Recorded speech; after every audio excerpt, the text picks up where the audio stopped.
Right, I see Uncle Steve there. Hey guys, let me know if you're getting the audio. I see the indicator bars. Everything looks like it's running right, but I think, nope, I don't think. I'm certain. I turned the audio on after I hit the go live button, so I might have got that backwards this morning. Y'all let me know if you can hear me. We're gonna talk a little bit about Marjorie Taylor Greene, who, let's be real, I'm a big fan of, and the war with Secretary Mayorkas, who, I mean, no reasonable person is a fan of. So this should be entertaining.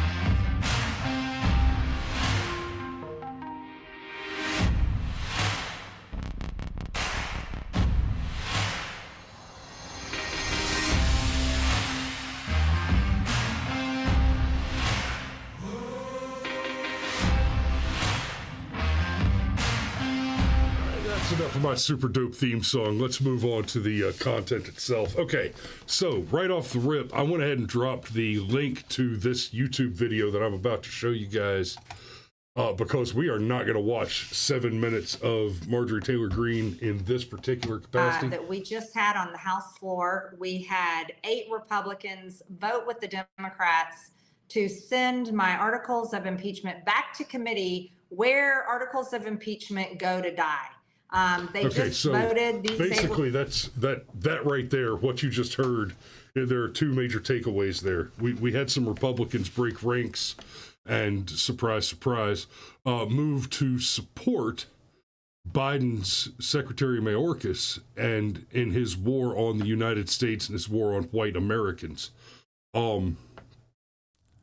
And the other takeaway from the 15 seconds I just played for you of that 7-minute video is that she is just talking too slow in this one, and she doesn't usually do that. I think she's just trying to appear more considered and careful there. But she's just not getting into the material fast enough. But the coverage is important. So Marjorie Taylor Greene, God's bless her, has introduced articles of impeachment a while ago. It's been over 6 months, and we covered this when she introduced them. But she introduced a motion to impeach Secretary Alejandro Mayorkas, and I want to make sure that everybody's tracking on who this guy is, because when you hear about Mayorkas, most people hearing about Mayorkas hear about him in the context of his recent visits to the oversight committees and the like, where he's primarily being grilled on his failures with ICE, on his responsibility and his inability to do his job relative to protecting the border. You know, since Mayorkas was installed by Biden, we have seen just astronomical increases in the number of criminal aliens invading across our southern border. And it's not just that he's incompetent. He's not merely bad at that job. Mayorkas is so bad at that job that no reasonable person could believe that his malice can be attributed to incompetence. It may appear to be incompetence, but there's another clip that I wanted to show you guys. It may appear to be incompetence, but the fact is that it's too much incompetence to be excused away. And being that he's an Obama appointee, it's clear that essentially, a Biden appointee, Biden took office and immediately started screaming for immigrants to come in. Hey guys, come on in. It's safe now. The evil orange man is gone. And as you know, as we've covered on the show, in Texas especially, there have been several different maneuvers to implement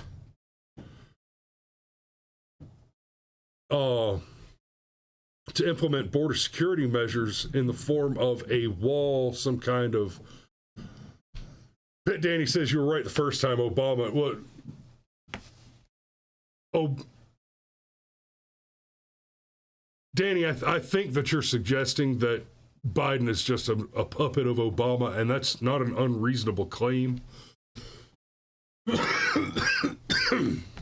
But the fact is that Mayorkas did serve in DHS under Obama, and then was appointed to be the Secretary of the Department of Homeland Security under Biden. I don't want to get the supposition confused with the technical fact there, but yes, the Biden administration is a mouthpiece of the Obama administration.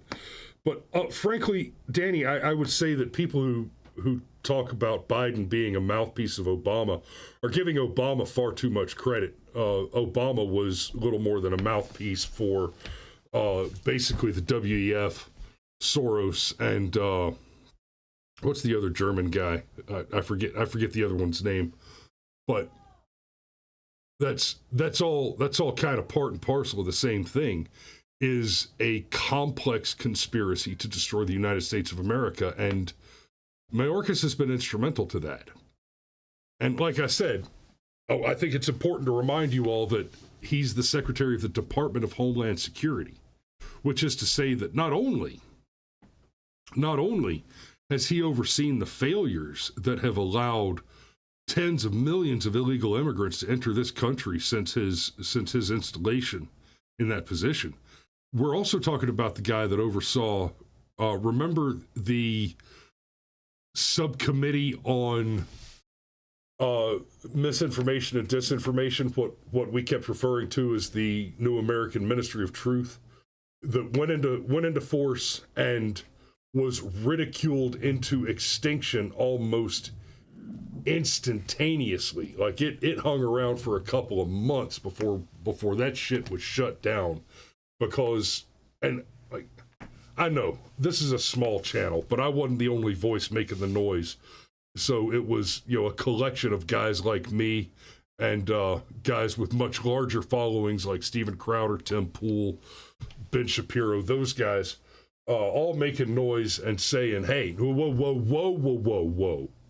This is some memory hole bullshit right here. You guys are establishing a ministry of truth. And just over the last couple weeks, we've seen absolutely irrefutable evidence of the federal government's involvement in censorship. And let's be frank, we're talking about a particular type of censorship that is absolutely, undeniably inseparable from election fraud and election tampering. To that point, this is Congressman Johnson. Wait, I got Josh Hawley here. I got Johnson here. I got a couple of clips pulled up. We're not going to get to all of them today, but I think Secretary, this is outrageous. At your oath of office ceremony on February 2, 2021, you said, quote, "The mission of the Department of Homeland Security is to safeguard the American people, our homeland, and our values." On the website of DHS, it describes... Okay, this one's 4 minutes long. I'm going to pause it a couple of times as we go through it, but I want to go through this whole thing. Because, hey, everything that's going on at the border is by itself reason enough to impeach Mayorkas. But this I want you guys to see. Safeguard the American people, our homeland, and our values. On the website of DHS, it describes the mission. It says the Department of Homeland Security secures the nation's air, land, and sea borders to prevent illegal activity and is focused on securing our borders and keeping our communities safe. Sir, you're the 7th Secretary of Homeland Security in charge of the 3rd largest federal department in the United States and the largest immigration system in the world. You were given... I want you to think about that for a minute real quick. DHS is just over 20 years old, and it's the 3rd largest. That's insane. Immense power and an absolutely critical responsibility. Of all of our federal agencies, sir, I think yours is the one that has the smallest margin of error. Because if the Secretary of Homeland Security is unable or unwilling to give these answers, to perform his duties and accomplish his mission, crime surges, chaos ensues, and innocent people die. And Mr. Mayorkas, that is exactly what is happening on your watch. All of us have been down to the border. We've seen this with our own eyes, and we are outraged. And so are our constituents and all law-abiding citizens in this country. They're outraged because of your deliberate and defiant policies. These are the documented facts. We have a literal invasion of lawless masses flooding over our border from more than 160 countries. The safety and security of the American people are being directly threatened, and innocent children, sir, are being abducted, assaulted, raped, and murdered by human traffickers. Countless numbers of known terrorists and vicious gang members are clearly coming across our border and making their way into our communities all over the country. The precious treasure of American taxpayers is being used to incentivize and reward all this because illegals are given food, clothing, health care, cell phones, welfare benefits, and we also, the taxpayers, pay for ghost flights and bus tickets so they can send them around and secretly transfer these folks into all of our communities across the country. Now we've covered those activities on this show before, especially the buses and the planes, because it is happening. That's a big deal. Criminal aliens cross the border at the southern border, and the Biden administration puts them on planes and sends them all over the country. We had some great pushback with that when the Texas Governor Abbott stuck a bunch of criminal aliens on buses and planes and sent them to Martha's Vineyard. And now, of course, you've got Mayor Adams in New York saying that, hey, I don't see a way out of this, right? Mayor Adams has just suddenly come under investigation. This is a good one. Just suddenly come under investigation, and his records and cell phones were subpoenaed and seized, and he's being investigated on some seemingly trumped up goofy ethics charge. And all of a sudden he said, okay, fine. I no longer need to have a meeting with the Biden administration and DHS about border security, and I'll stop saying that criminal aliens are going to destroy New York, right? Adams is a Democrat, mayor of New York, and he said, this is unsustainable. This is going to destroy New York City. And all of a sudden, he finds himself in some legal trouble. I wonder how that happened. Like that right there, Democrat says unpopular thing, and in the midst of the whirlwind of obvious bullshit around Trump indictments, Democrat says democratically unpopular thing and is suddenly being investigated for ethics concerns. And those charges get dropped when he says, you know what? I don't need that meeting with the president about criminal aliens anymore. Like, that should be red flag enough for everybody with a set of eyes to say, that smells familiar. But I guarantee you that every one of his voters still thinks Trump did a whole bunch of crime. But let's get back to Mayorkas. It is your policies, and because of them, that our entire country is becoming a crime scene. And we are dealing with a humanitarian disaster that would have been unimaginable just 3 or 4 years ago.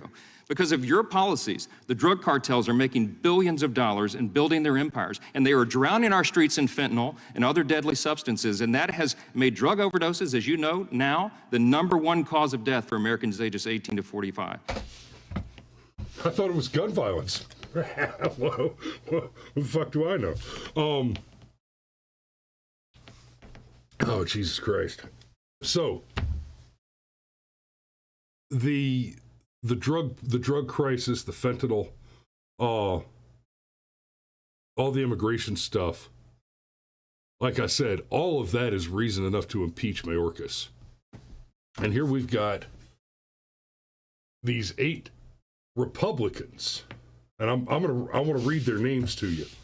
8 Republicans joined all Democrats to defeat the measure. Cliff Bentz of California, Ken Buck of Colorado, Darrell Issa of California, Patrick McHenry of North Carolina, Tom McClintock, surprise, surprise, of California, Virginia Fox of North Carolina, John Duarte of California, and Mike Turner of Ohio.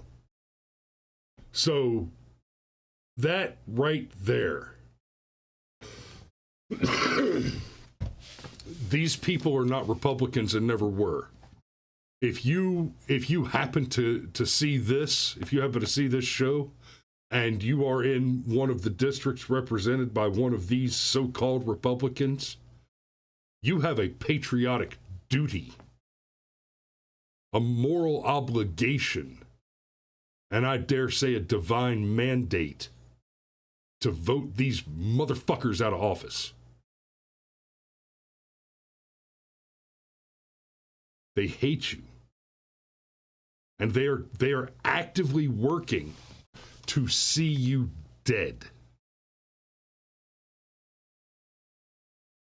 And what's worse is you have voluntarily chosen to place them in positions where you will involuntarily pay them out of your own pocket to work against your interests. Now, this is true of of most politicians, of many Republicans, of most politicians in general, and I'd like to see as many of them go as we can get rid of.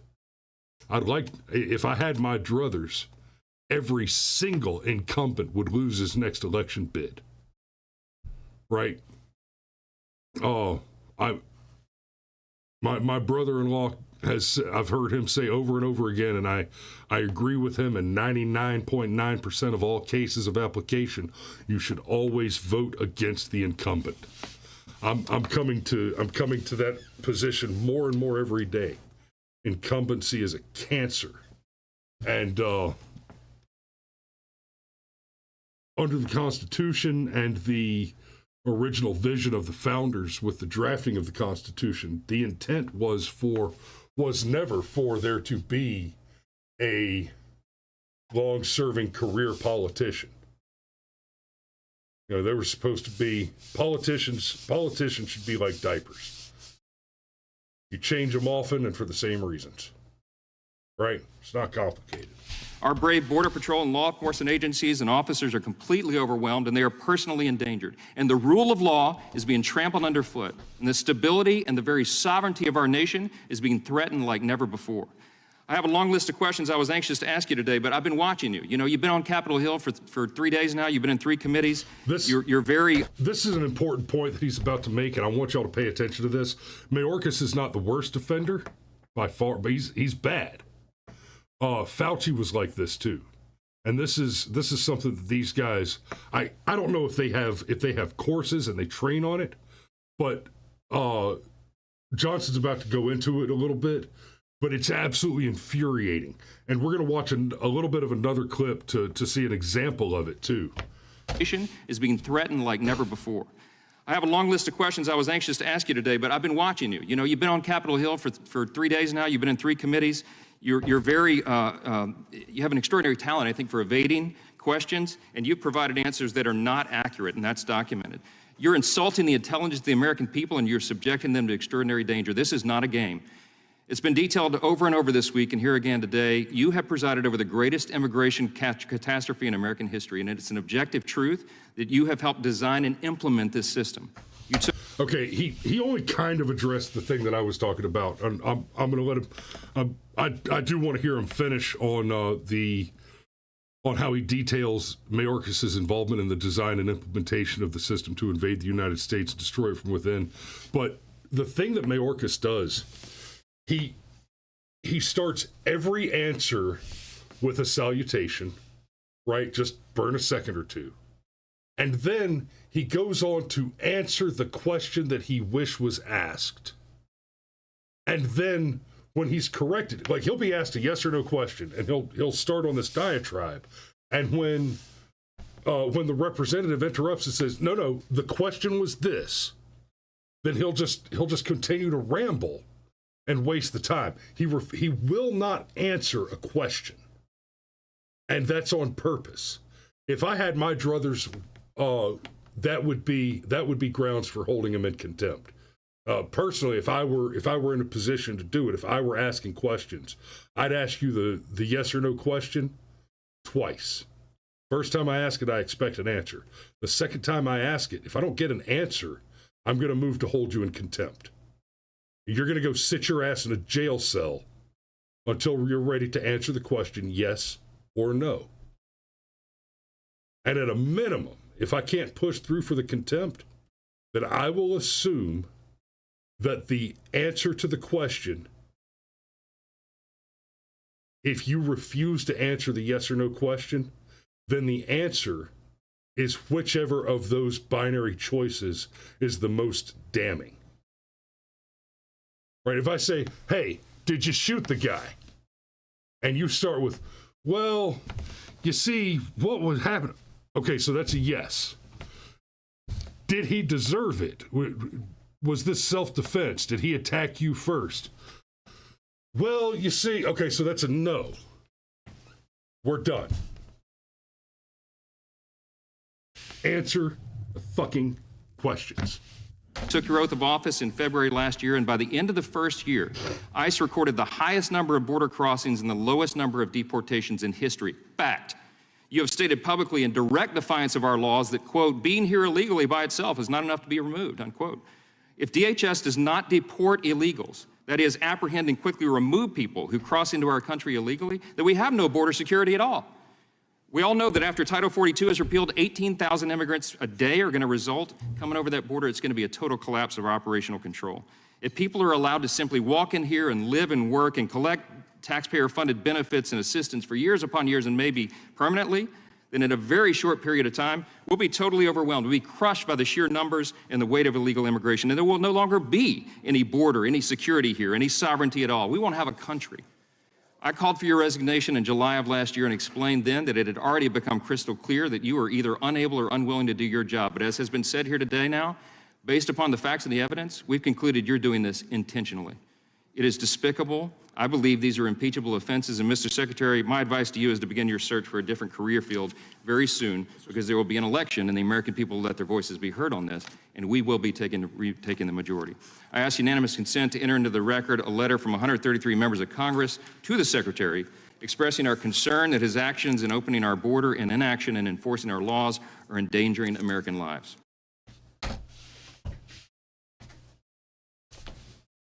I mean, what else can you say about that? I think that pretty much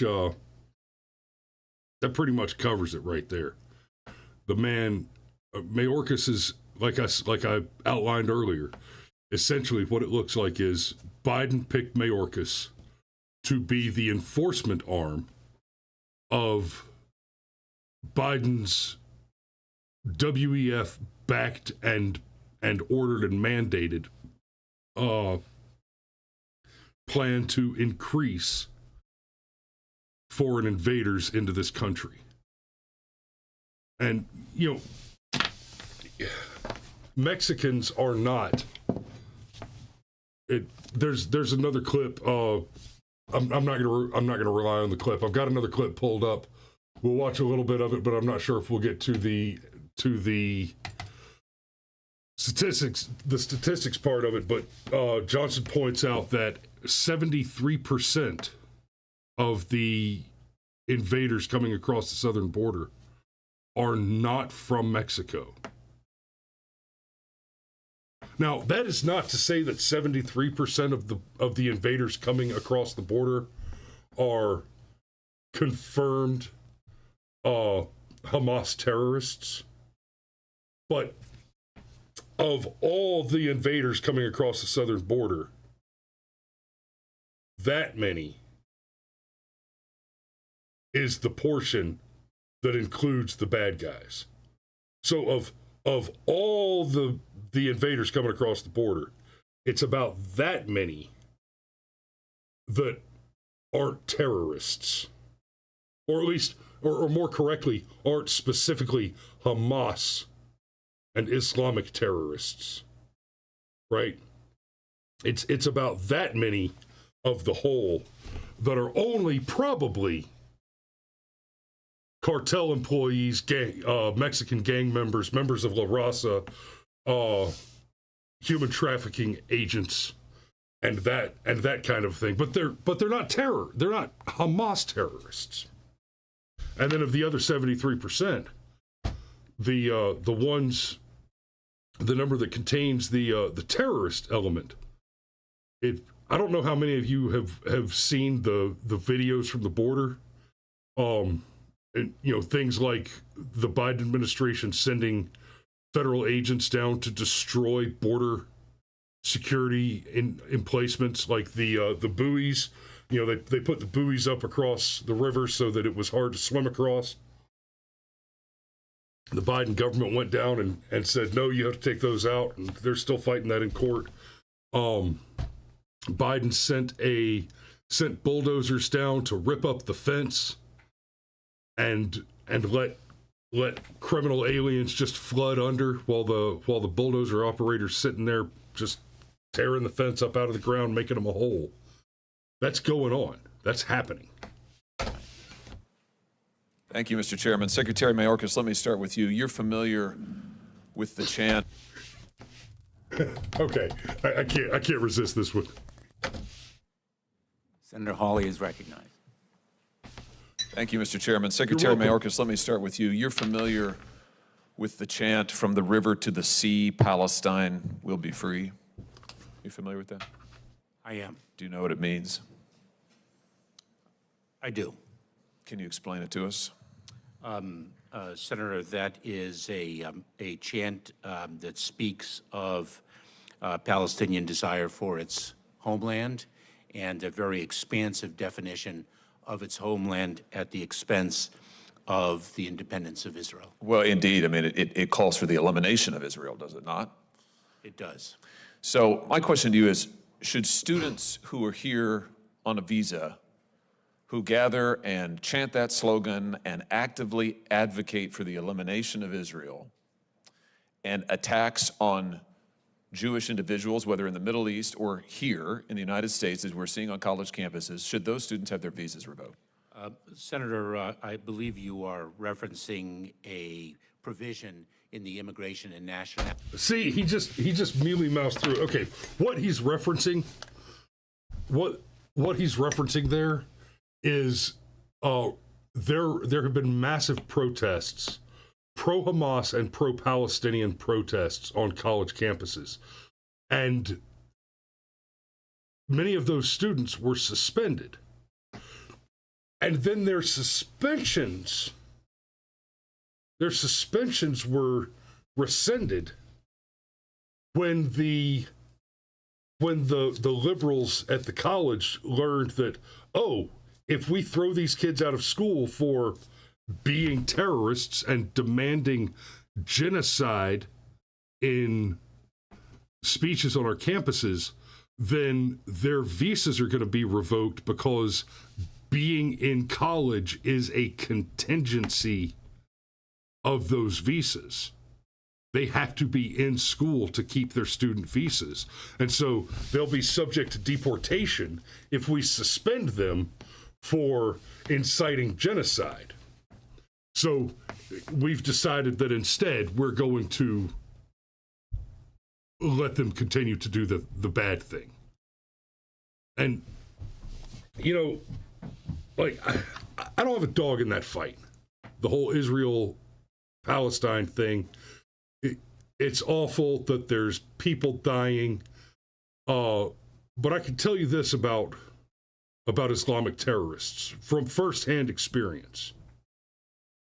If people tell you that there are civilian casualties in a conflict with Islamic terrorists, those civilian casualties are intentional.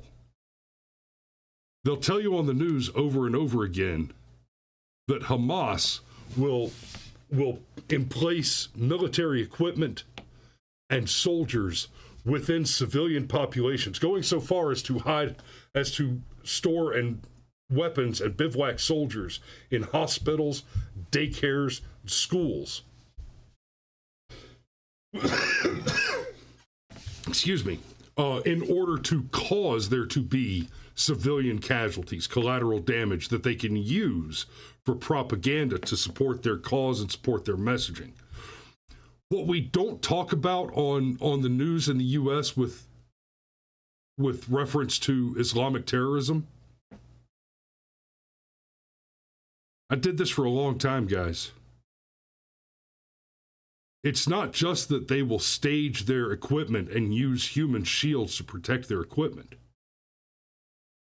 They will intentionally murder their own people in staged attacks to create the outrage about collateral damage, whether they get attacked or not. They will go out of their way to incite getting themselves attacked. Right? When Obama was the president, there was this asinine rules of engagement policy in place that said we couldn't return fire if there was any danger to local crops, right? And that included the poppy seed crops and the marijuana crops that the terrorists grow to fund their operations, because Obama was afraid that it would have a negative impact on the local economy. And so terrorists would launch rockets and mortars from right next to a fruit tree or from a marijuana crop. And I mean, the marijuana crop was a brilliant positioning for them, because they knew that the rules of engagement said we couldn't attack them there for fear of damaging the crop, and it also made it difficult to see them. So when they attack from the pot field, you know, we're talking about 10 to 15 foot tall cannabis plants. It's hard to spot a dude running through that. So unless you've got special exceptions to the rules of engagement because there's a shitload of expensive equipment on your back, and for that reason can just burn the fucking field down, boy, did the infantry love me. It gets real hard to return fire within the confines of the asinine law being pressed down on you by well, let's be frank, the Obama administration that was actively funding their activities with U.S. taxpayer dollars. That's where we were then, and that's where we are now. Mayorkas is part of that. He was put in place by Joe Biden to infiltrate and use the levers of power and the weapons of the government to destroy the United States of America. His impeachment should be a foregone conclusion. And yet we have 8 Republicans out there voting to support him. That should horrify each and every one of you. But going into an election season, we can hope that we still have elections in this country and that it's not too late to turn the ship around. So that's the show for today. And there's a Veterans Association meeting thing tomorrow morning I may or may not be getting out the door for.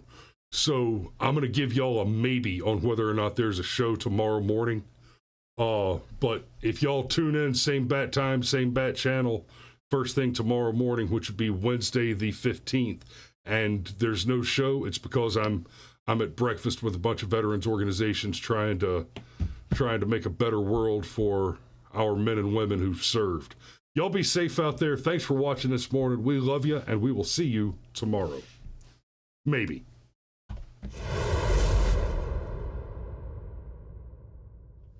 Well, at least see you Thursday. I'll be back for Thursday for sure. Love you guys.